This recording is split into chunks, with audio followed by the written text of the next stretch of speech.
Hello everyone, welcome to my channel study की 98। आज के इस क्लास में लोग डिस्कस करेंगे कंप्यूटर जीके, जिसमें कि हम टॉप 30 प्रश्न का डिस्कस करेंगे जो कि आपके सभी एग्जाम पॉइंट से काफी महत्वपूर्ण होते हैं। जो कंप्यूटर से जो जीके बनते हैं आपका, ये सभी प्रकार के कॉम्पिटिटिव एग्जाम में पूछे जाते हैं। इसलिए मैंने यहाँ पर टाइप किया है कि ऑल टाइप कॉम्पिटिटिव एग्जाम्स। ठीक है, पीडीएफ वीडियो की डिस्क्रिप्शन में आपको टेलीग्राम का लिंक मिल जाएगा, तो वहाँ जाकर पीडीएफ बिल्कुल ले सकते हैं। तो चलिए शुरू करते हैं और चीज़ों को समझते हैं। पहला प्रश्न यार आप सभी के सामने यहाँ पर एक नंबर पूछा जा रहा है, कंप्यूटर के आविष्कारक कौन है? तो बताइए कंप्यूटर के जो आविष्कार है किसके द्वारा किया गया था, ये आपको यहाँ पर पूछा जा रहा है। ऑप्शन ए में दिया हुआ, आपको ऑप्शन नहीं पढ़ना, बस डायरेक्ट यहाँ पर आपको आंसर बताते हैं। आंसर को आपको यहाँ पर माइंड में सेट करना है। तो ये चार्ल्स बेबेज के द्वारा, कंप्यूटर का आविष्कार किसके द्वारा किया गया था? तो ये चार्ल्स बेबेज के द्वारा किया गया था। तो ऑप्शन यहाँ पर आपका सी करेक्ट हो जाएगा। ठीक है, नेक्स्ट आगे बढ़ते हैं।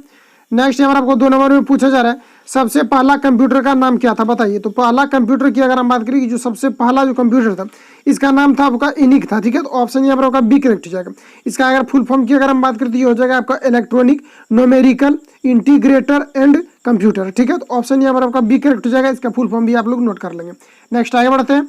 नेक्स्ट यहाँ पर आपको 3 नंबर में पूछा जा रहा है। इस प्रकार के प्रश्न आपको हर एक कम्पिटिटिव एग्जाम में देखने को मिल जाएगा, जहाँ की कंप्यूटर से रिलेटेड आपका प्रश्न पूछा जाता है। इसलिए आपको इन सभी को तैयार रखना है। नेक्स्ट में हमारा आपको पूछा जा रहा है 3 नंबर में, आधुनिक कंप्यूटर की खोज सर्वप्रथम कब हुई थी? तो बताइए आधुनिक कंप्यूटर की खोज जो हुई थी, ये सर्वप्रथम कब हुआ था, ये आपको यहाँ पर पूछा जा रहा है। तो ये आपका हुआ था 1946 में हुआ था। कब हुआ था? 1946 में। तो ऑप्शन यहाँ पर आपका सी करेक्ट हो जाएगा। नेक्स्ट आगे बढ़ते हैं। नेक्स्ट में यहाँ पर आपको पूछा जा रहा है, कंप्यूटर के क्षेत्र में महान क्रांति कब से आई? बताइए कंप्यूटर के क्षेत्र में सबसे यानी कि महान जो क्रांति आई, ये कब से आई, ये आपको यहाँ पर पूछा जा रहा है। तो ये आपका आया था 1960 से। कब आया था? 1960 से। कंप्यूटर के क्षेत्र में महान क्रांति, क्रांति का मतलब क्या होता है? यानी लड़ाई हो जाना, यानी उस क्षेत्र में जो होता है बढ़ावा बढ़ जाना, उसी को हम लोग क्रांति के नाम से जानते हैं। तो कंप्यूटर के क्षेत्र में जो क्रांति है, यानी कंप्यूटर के क्षेत्र में जो बढ़ावा मिला, ये कब से मिला, इसके बारे में यहाँ पर आपको पूछा जाए। तो ये आपका 1960 से मिला था। तो ऑप्शन यहाँ पर आपका डी जो है ये बिल्कुल राइट हो जाएगा। नेक्स्ट आगे बढ़ते हैं।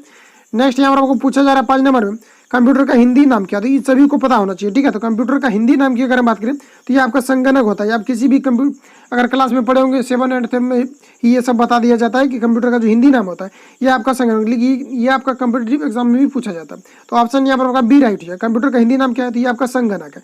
नेक्स्ट आगे बढ़ते हैं। नेक्स्ट यहाँ पर आपको पूछा जा रहा है 6 नंबर में, कंप्यूटर साक्षरता दिवस कब मनाया जाता है, ये आपको यहाँ पर बताना। तो कंप्यूटर साक्षरता दिवस की अगर बात करें, ये प्रत्येक बार 2 दिसंबर को मनाया जाता है, जो कि ये बिहार फायरमैन के एग्जाम में पूछा हुआ था, जिसको कि मैंने गेस किया था। तो ये पिछले वीडियो में मैंने इसको बताया था। ठीक है, तो ऑप्शन यहाँ पर डी राइट हो जाएगा। नेक्स्ट आगे बढ़ते हैं। नेक्स्ट यहाँ पर आपको 7 नंबर में पूछा जाए, सीपीयू की फुल फॉर्म क्या? तो बताइए सीपीयू का पूर्ण रूप क्या होता है, ये आपको यहाँ पर पूछा जा रहा है। तो सीपीयू की अगर हम बात करें, सीपीयू को पूछा जाता है कि कंप्यूटर का मस्तिष्क किसे कहा जाता है, ये सीपीयू को कहा जाता है। और यहाँ पर आपको बताना कि सीपीयू का जो फुल फॉर्म होता है ये क्या होता है। तो फुल फॉर्म की अगर हम बात करें तो इसका हो जाएगा आपका सेंट्रल प्रोसेसिंग यूनिट होता है। ठीक है, तो ऑप्शन यहाँ पर आपका ए राइट हो जाएगा। नेक्स्ट आगे बढ़ते हैं। नेक्स्ट यहाँ पर आपको पूछा जा रहा है 8 नंबर में, इनमें से कौन सा सर्च इंजन नहीं है? तो इसको मैंने कम्युनिटी में भी लगाया। तो कुछ लोग क्या कर रहे हैं, इसमें गूगल दे रहे हैं, कुछ लोग इसमें याहू दे रहे हैं। ठीक है, तो इसमें अगर करेक्ट आंसर की बात करें तो ये आपका हो जाएगा वॉल्फ्राम अल्फा हो जाएगा, जो कि सर्च इंजन नहीं है। ठीक है, तो ऑप्शन यहाँ पर डी करेक्ट हो जाएगा। इसके अलावा इन सभी में अगर हम बात करें तो इन सभी में क्या कहता है कि सर्च किया जाता है वेबसाइट को, लेकिन वॉल्फ्राम अल्फा की अगर हम बात करें, वॉल्फ्राम अल्फा की अगर हम बात करें तो इसमें किसी प्रकार का सर्च नहीं किया जाता है। तो ऑप्शन यहाँ पर आपका डी राइट हो जाएगा। नेक्स्ट आगे बढ़ते हैं। नेक्स्ट यहाँ पर आपको पूछा जा रहा है 9 नंबर में, निम्नलिखित में से कौन सा इनपुट इकाई है? तो इनपुट करने का मतलब कि जब कंप्यूटर हम लोग यूज करते हैं तो उसमें क्या होता है कि इनपुट, यानी कि उसमें क्या करते हैं आगत के रूप में उसको क्या करते हैं कि किसी भी चीज़ को निवेश करते हैं, तो वो क्या होता है कि आउटपुट के रूप में हमें प्रदान करता है। तो यहाँ पर जो पूछा जा रहा है इनपुट के बारे में, यहाँ पर आपको पूछा जा रहा है। तो इनपुट की अगर हम बात करें तो इनमें से आपका सभी हो जाएगा, क्योंकि यहाँ पर देखिए माउस क्या होता है कि ये भी आपका इनपुट का कार्य करता है। कीबोर्ड क्या है? तो ये भी इनपुट है। स्कैनर की अगर हम बात करें तो ये भी आपका इनपुट है। ठीक है, स्कैन जो करता है ये क्या करता है कि किसी भी चीज़ को अगर उसमें हम डालते हैं तो वो स्कैन करके क्या करता है कि हमें प्रदान करता है। तो वो भी क्या हो जाता है, क्योंकि पहले हम इनपुट देते हैं उसके बाद हमें आउटपुट की प्राप्ति होती है। तो यहाँ पर आपका ऑप्शन नंबर यहाँ पर डी करेक्ट, इनमें से सभी। यहाँ पूछा जा रहा है कि इनपुट का इकाई है, तो इनमें से सभी आपका क्या हो जाएगा, इनपुट का इकाई हो जाएगा। तो ऑप्शन यहाँ पर आपका डी राइट हो जाएगा। नेक्स्ट आगे बढ़ते हैं। नेक्स्ट में यहाँ पर आपको पूछा जा रहा है 10 नंबर में, 1 किलो वाट यानी 1 केबी बराबर कितने वाट के बराबर होता है, ये आपको यहाँ पर पूछा जा रहा है। तो 1 किलो वाट बराबर 1 किलो वाट बराबर जो होता है ये आपका होता है 1024 वाट। कितना होता है? 1024 वाट होता है। ठीक है, तो यहाँ पर आपको ऑप्शन नंबर जो ए दिया हुआ है ये आपका करेक्ट हो जाएगा। नेक्स्ट आगे बढ़ते हैं। नेक्स्ट यहाँ पर आपको पूछा जा रहा है 1 मेगावाट एमबी यानी कि 1 MB बराबर कितने वाट के बराबर होता है, ये आपके यहाँ पर पूछ रहा है। तो 1 MB बराबर की हम बात करें तो ये आपका 1024 KB होता है। कितना? 1024 KB होता है। ऑप्शन यहाँ पर आपका ए राइट हो जाएगा। नेक्स्ट आगे बढ़ते हैं।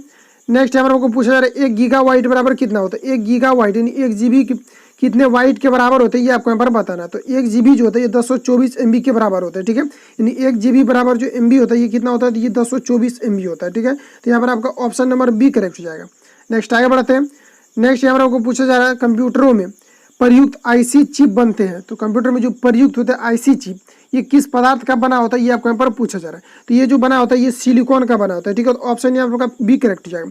और सिलिकॉन और जर्मेनियम जो होता है, यानी कि इसको जो बनाया जाता है सिलिकॉन से बनाया जाता है, इसलिए बनाया जाता है क्योंकि सिलिकॉन क्या होता है कि अर्धचालक होते हैं, इसमें विद्युत धारा का जो फ्लो होता है इसमें पूरा पूरी नहीं होता, जिसके कारण कंप्यूटर क्या सुपर कंप्यूटर में भी जो प्रयोग किया जाता है इसमें सिलिकॉन और जर्मेनियम का प्रयोग किया जाता है। इसलिए किया जाता है क्योंकि इसमें क्या होता है कि कम विद्युत धारा की आवश्यकता होती है, जिसके कारण कंप्यूटर क्या होता है कि कम ही विद्युत धारा में चलना प्रारंभ कर देता है। तो इस प्रकार से यहाँ पर आईसी चिप जो बनते हैं ये क्या होता है कि अर्धचालक के बनते हैं, और अर्धचालक क्या होता है कि आपका सिलिकॉन और जर्मेनियम होते हैं, जिसके कारण इसमें प्रयोग किया जाता है आपका सिलिकॉन को।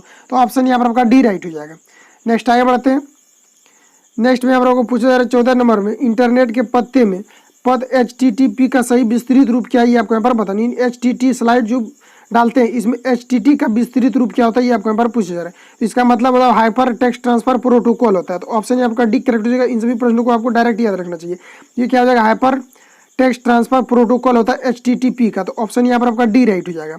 नेक्स्ट आगे बढ़ते हैं। नेक्स्ट में यहाँ पर आपको पूछा जा रहा है 15 नंबर में, कंप्यूटर के प्रोग्राम में बच्चों द्वारा प्रयुक्त भाषा प्रायः कौन सी होती है। तो बताइए कंप्यूटर के प्रोग्राम में बच्चों द्वारा प्रयुक्त भाषा ये कौन सी भाषा होती है, ये आपको यहाँ पर पूछा जा रहा है। तो ये आपका होता है लोगो भाषा, ठीक है। तो ऑप्शन यहाँ पर सी राइट हो जाएगा। नेक्स्ट आगे बढ़ते हैं। नेक्स्ट यहाँ पर आपको 16 नंबर में पूछा जा रहा है, एक सुहावा निजी कंप्यूटर जो आपकी गोद में रखने लायक छोटा सा होता है ये क्या कहलाता है, ये आपको यहाँ पर पूछा जा रहा है। यानी कि ये जो एक प्रकार का लैपटॉप के बारे में यहाँ पर आपसे पूछा जा रहा है। तो ये नोटबुक कंप्यूटर के नाम से जाना जाता है। तो ऑप्शन यहाँ पर आपका बी राइट हो जाएगा। नेक्स्ट आगे बढ़ते हैं। नेक्स्ट में यहाँ पर आपको पूछा जा रहा है 17 नंबर में, कोडांतरक एक प्रोग्राम है वो निम्नलिखित में से किससे प्रोग्राम का रूपांतरण करती है। यानी कोडांतरण जो है ये एक प्रोग्राम है वो निम्नलिखित में से किससे प्रोग्राम का रूपांतरण करती है, ये आपको यहाँ पर पूछा जा रहा है। तो ये जो है करता है कोडांतरण से मशीन तक करता है, ठीक है। तो ऑप्शन आपको डी में दिया हुआ है, correct answer option number D हो जाएगा। आप ऑप्शन सभी को पढ़ना चाहते हैं वीडियो को पॉज करके आपको ऑप्शन सभी को पढ़ लेना, ठीक है। तो आपका कॉन्फिडेंस में क्या होगा कि आंसर करेक्ट होगा। ऐसे यहाँ पर हम डायरेक्ट बताएंगे, ऑप्शन यहाँ पर डी राइट हो जाएगा। नेक्स्ट आगे बढ़ते हैं। नेक्स्ट हमारा आपको 18 नंबर पूछा जा रहा है, मल्टी प्रोसेसिंग होती है। तो बताइए मल्टी प्रोसेसिंग जो होती है ये किस में होती है, कंप्यूटर के किस क्षेत्र में किस भाग में होता है, ये आपको यहाँ पर पूछा जा रहा है। तो एक से अधिक प्रोसेसर द्वारा क्या होता है कि मल्टी प्रोसेसिंग होती है। ऑप्शन यहाँ पर बी करेक्ट। ऐसे भी इसको याद रख सकते हैं कि कोई भी जब 2 डिजिट को गुना किया जाता है वहाँ पर क्या होता है मल्टीप्लिकेशन बोलते हैं ना, तो वहाँ पर क्या होता है कि 2 डिजिट को गुना किया जाता है। इस प्रकार से यहाँ पर 2 से अधिक रहेगा तो तभी यहाँ पर क्या होगा मल्टी प्रोसेसिंग होता है। इस प्रकार से यहाँ पर आपको ऑप्शन नंबर बी करेक्ट है। इस प्रकार से भी आप उसको ध्यान में रख सकते हैं। नेक्स्ट आगे बढ़ते हैं। नेक्स्ट यहाँ पर आपको 19 नंबर पूछा जा रहा है कि निम्नलिखित में से ऑप्टिकल मेमोरी कौन सी है, आपको यहाँ पर बताना। तो ऑप्टिकल मेमोरी कौन सी है बताइए। तो ऑप्टिकल मेमोरी की अगर हम बात करें तो आपका CD रोम हो जाएगा। CD रोम क्या है, तो ये आपको ऑप्टिकल मेमोरी। तो ऑप्शन यहाँ पर सी करेक्ट हो जाएगा। CD रोम जो होता है इसके बारे में आपसे पूछा जाता है कि CD रोम जो होता है, CD रोम जो होता है इसके फुल फॉर्म के बारे में भी पूछा जाता है। तो ये होता है आपका compact disc read only memory होता है। क्या होता है, compact disc read only memory होता है। इसका फुल फॉर्म भी पूछा जाता है, तो इसको भी आपको यहाँ पर ध्यान रखना है। ऑप्शन यहाँ पर सी राइट हो जाएगा। नेक्स्ट आगे बढ़ते हैं। नेक्स्ट यहाँ पर आपको 20 नंबर पूछा जा रहा है, CPU में कंट्रोल मेमोरी और तीसरा कौन सा यूनिट होता है। तो बताइए कि CPU में कंट्रोल मेमोरी और तीसरा कौन सा यूनिट होता है, ये आपको यहाँ पर बताना। तो इसमें तीसरा जो यूनिट होता है अरिथमेटिक यानी कि लॉजिक होता है। तो ऑप्शन यहाँ पर डी राइट हो जाएगा। नेक्स्ट आगे बढ़ते हैं। नेक्स्ट यहाँ पर आपको पूछा जा रहा है CPU के ALU में होते हैं। तो बताइए कि CPU के ALU में क्या होता है, ये आपको यहाँ पर पूछा जा रहा है। तो CPU के ALU में ट्रांजिस्टर होते हैं, क्या होते हैं, सॉरी रजिस्टर होते हैं। इन दोनों क्या होता है कि CPU के ALU में क्या होता है कि रजिस्टर होते हैं। तो ऑप्शन यहाँ पर बी राइट हो जाएगा। नेक्स्ट आगे बढ़ते हैं। नेक्स्ट यहाँ पर आपको पूछा जा रहा है 22 नंबर में, गणना और तुलना के लिए कंप्यूटर के किस भाग का प्रयोग किया जाता है। तो यानी गणना करने और तुलना करने के संदर्भ में कंप्यूटर के किस भाग का प्रयोग किया जाता है, ये आपको यहाँ पर पूछा जा रहा है। तो इसमें ALU का प्रयोग किया जाता है।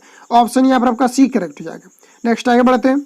नेक्स्ट यहाँ पर आपको पूछा जा रहा है, एक हार्डवेयर डिवाइस जो डाटा को अर्थपूर्ण इंफॉर्मेशन में परिवर्तित करता है, ये क्या कहलाता है, ये आपको यहाँ पर बताना है। यानी एक हार्डवेयर डिवाइस जो कि डाटा को अर्थपूर्ण इंफॉर्मेशन में परिवर्तित करता है, ये क्या कहलाता है, तो ये प्रोसेसर कहलाता है। ऑप्शन यहाँ पर आपका ए राइट हो जाएगा। नेक्स्ट आगे बढ़ते हैं। नेक्स्ट में यहाँ पर आपको पूछा कि प्रोसेसर के 3 भाग होते हैं, कौन कौन से प्रोसेसर के 3 भाग होते हैं, ये आपको यहाँ पर पूछा जा रहा है। तो प्रोसेसर की अगर हम बात करें तो एक होता है आपका ALU, क्या होता है, एक आपका होता है ALU, दूसरा होता है आपका कंट्रोल यूनिट, तीसरा होता है आपका रजिस्टर, जिसके बारे में मैंने अभी तुरंत बताया। तो ऑप्शन यहाँ पर आपका बी करेक्ट हो जाएगा। नेक्स्ट आगे बढ़ते हैं। नेक्स्ट में यहाँ आपको पूछा जा रहा है 25 नंबर में, कंप्यूटर के सेंट्रल प्रोसेसिंग यूनिट का फंक्शन क्या है, ये आपको यहाँ पर बताना है। तो कंप्यूटर के सेंट्रल प्रोसेसिंग का जो यूनिट का जो फंक्शन होता है, इसका फंक्शन ये होता है कि गणना और प्रोसेसिंग करना, इसका मेन कार्य होता है। तो ऑप्शन ये आपका सी राइट हो जाएगा। नेक्स्ट आगे बढ़ते हैं। नेक्स्ट में यहाँ पर आपको पूछा जा रहा है 24 नंबर में, निम्नलिखित में से कौन सा कंप्यूटर का बुनियादी कार्य नहीं है। तो कंप्यूटर का कौन सा बुनियादी कार्य नहीं है इनकी, जिसको कंप्यूटर के द्वारा करना किसी भी प्रकार का कंपलसरी नहीं है, ये आपको यहाँ पर पूछा जा रहा है। तो ये आपका हो जाएगा टेक्स्ट को स्कैन करना, ये क्या है, तो ये आपका बुनियादी कार्य नहीं है। तो ऑप्शन यहाँ पर आपका बी राइट हो जाएगा। नेक्स्ट आगे बढ़ते हैं। नेक्स्ट यहाँ पर आपको पूछा जा रहा है परिचालन संपन्न होता है। तो कंप्यूटर का जो परिचालन होता है ये कहाँ पर संपन्न होता है, ये आपको यहाँ पर पूछा जाता है। ये अर्थमेटिक में संपन्न होता है। तो ऑप्शन यहाँ पर आपका बी करेक्ट हो जाएगा। नेक्स्ट आगे बढ़ते हैं।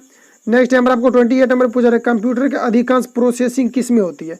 तो बताइए कंप्यूटर में जो प्रोसेसिंग का जो कार्य होती है, ये अधिकांशता जो है किस में होती है, ये आपको यहाँ पर बताना। तो ये आपका सीपीयू में। तो चूंकि कंप्यूटर का जो मस्तिष्क कहा जाता है, ये सीपीयू को कहा जाता है, सेंट्रल प्रोसेसिंग यूनिट को। कंप्यूटर का जो सभी कार्य किया जाता है, ये सीपीयू के द्वारा ही किया जाता है। और सभी जितना भी हम लोग इनपुट डालते हैं, जो आउटपुट के रूप में हमें प्रदान होता है, तो ये क्या होता है कि ये जो होता है किसके द्वारा पूरा कार्य होता है। तो ये जो है इनपुट का आउटपुट में परिवर्तित करने का जो मुख्य कार्य करता है, ये भी सीपीयू के द्वारा किया जाता है। यानी सारा प्रोसेसिंग जो होता है ये सीपीयू के द्वारा किया जाता है। तो ऑप्शन यहाँ पर आपका सी राइट हो जाएगा। नेक्स्ट आगे बढ़ते हैं। नेक्स्ट यहाँ पर आपको 29 नंबर पूछ रहे, कंप्यूटर निम्नलिखित में से कौन सा कार्य नहीं करता, ये आपको यहाँ पर बताना है। तो कंप्यूटर जो करता है ये प्रोसेसिंग का कार्य नहीं करता है। तो ऑप्शन यहाँ पर एक करेक्ट है, चूंकि सीपीयू जो होता है सीपीयू के अंतर्गत प्रोसेसिंग का कार्य किया जाता है। तो ऑप्शन यहाँ पर ए राइट हो जाएगा। नेक्स्ट आगे बढ़ते हैं। नेक्स्ट टाइम पर आपको पूछा जा रहा है 30 नंबर, प्रमुख मेमोरी किसके समन्वय से कार्य करती है, आपको यहाँ पर बताना है। तो प्रमुख मेमोरी की अगर हम बात करते हैं RAM के द्वारा किया जाता है। RAM का फुल फॉर्म भी पूछा जाता है। तो ये आपका हो जाएगा रैंडम एक्सेस मेमोरी। क्या हो जाएगा, रैंडम एक्सेस मेमोरी, जो कि पूछा जाता है। तो ऑप्शन यहाँ पर सी करेक्ट हो जाएगा, जो कि प्रमुख मेमोरी का समन्वय को कार्य करती है, यानी समन्वय से कार्य करती है। तो ऑप्शन यहाँ पर आपका सी करेक्ट हो जाएगा।